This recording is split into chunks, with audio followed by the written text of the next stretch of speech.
Não há resistência em usar coisas criadas pelos descrentes como aparelhos de celular, embora isso aqui talvez molde mais a sua forma de agir e pensar do que o filme ou seriado que você vê, os seus hábitos, a forma que você se relaciona com as pessoas. Essas coisas são transformadas pelos aparatos tecnológicos que você utiliza.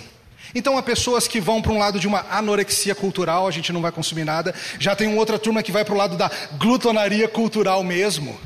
E não há nenhum tipo de filtro, não há nenhum tipo de cuidado, não há nenhum tipo de... Peraí, será que a gente devia estar assistindo isso mesmo? Então, a minha ideia nesses dias é, utilizando as categorias de criação, queda e redenção, a complicar um pouco o seu pensamento. Você achou que eu ia te ajudar, né? Não. A ideia é complicar. É trazer mais nuance para cada um de nós. Por meio de entender isso tudo, a gente vai ser capaz de viver melhor para a glória de Deus, servir melhor a igreja e ser mais útil no alcance aos perdidos. Doxologia. Você é chamado a, em tudo que você faz, fazer para a glória de Deus, inclusive na sua produção cultural e no seu consumo cultural. Não é só no domingo, é todo dia. É útil eclesiologicamente. Todos nós, ovelhas e pastores, temos contato com a cultura ao nosso redor. É impossível evitar. É impossível. O que a gente precisa é usar de maneira sábia. Então, quando a gente entende melhor a cultura do nosso mundo, a gente é capaz de discipular melhor as pessoas. Como o Senhor Jesus falou, para ensinar a guardar tudo o que Ele tem ordenado. Isso diz respeito a todas as áreas da vida. Isso vai te ajudar a entender melhor as situações ao seu redor. Mas também missiologicamente a gente tem que entender melhor a cultura. Tem uma autora muito útil que se chama Nancy Pearcey. Ela diz o seguinte: os cristãos são chamados a adotar uma mentalidade missionária, mesmo que nunca coloquem os pés num país estrangeiro. Um missionário precisa peneirar a cultura nativa cuidadosamente, decidindo quais aspectos da sociedade podem ser redimidos e quais devem ser rejeitados.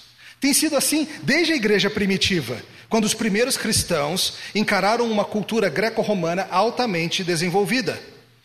Algumas partes daquilo foram rejeitadas, outras não. Outras eram consistentes. E, diz a Nancy, em cada era, os cristãos são chamados a, por um lado, ver que muito da cultura humana é bom, pois todos somos feitos à imagem de Deus e temos de viver dentro das estruturas do mundo que Deus criou e se beneficiam da graça comum. A implicação disso, diz a Nancy, e a gente vai voltar a isso, tá? É que não cristãos podem ser artistas criativos, homens de sucesso, homens de negócio de sucesso, médicos habilidosos, pais amorosos. Por outro lado, a Bíblia nos mostra que o pecado invade tudo. E nenhuma parte da vida é intocada pela corrupção e falsidade. Nada é teologicamente neutro. Então, usando a metáfora de Jesus, devemos ser inocentes como a pomba, mas prudentes como a serpente. Esse uso missiológico é importante. Cada cultura tem situações específicas onde o evangelho toca de uma maneira diferente. Por exemplo, vocês ouviram agora há pouco sobre questão de liderança masculina e submissão, certo? Efésios 5, a ideia do cabeça e tudo mais, voltando, claro, desde lá de o jardim. E é interessante que quando a gente fala sobre Efésios 5 na nossa cultura, qual que é a parte que dói nos ouvidos brasileiros? É a parte marido, ame a sua esposa como a si mesmo, ou é a parte esposa seja submissa? É essa parte que dói no ouvido, não é?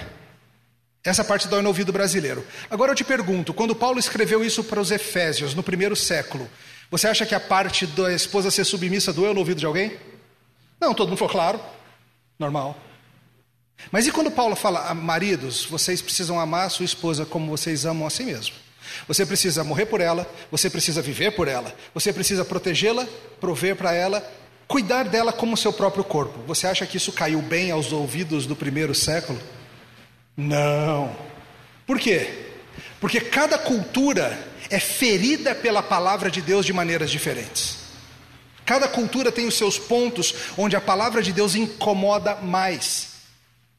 E ao entender a cultura ao nosso redor, justamente por entender aonde a palavra de Deus fere, onde a palavra de Deus desafia, aonde a palavra de Deus reafirma, a gente vai estar mais apto a ser evangelístico, a gente vai estar mais apto a aconselhar, a gente vai estar mais apto a levar a palavra de Deus a quem não a conhece.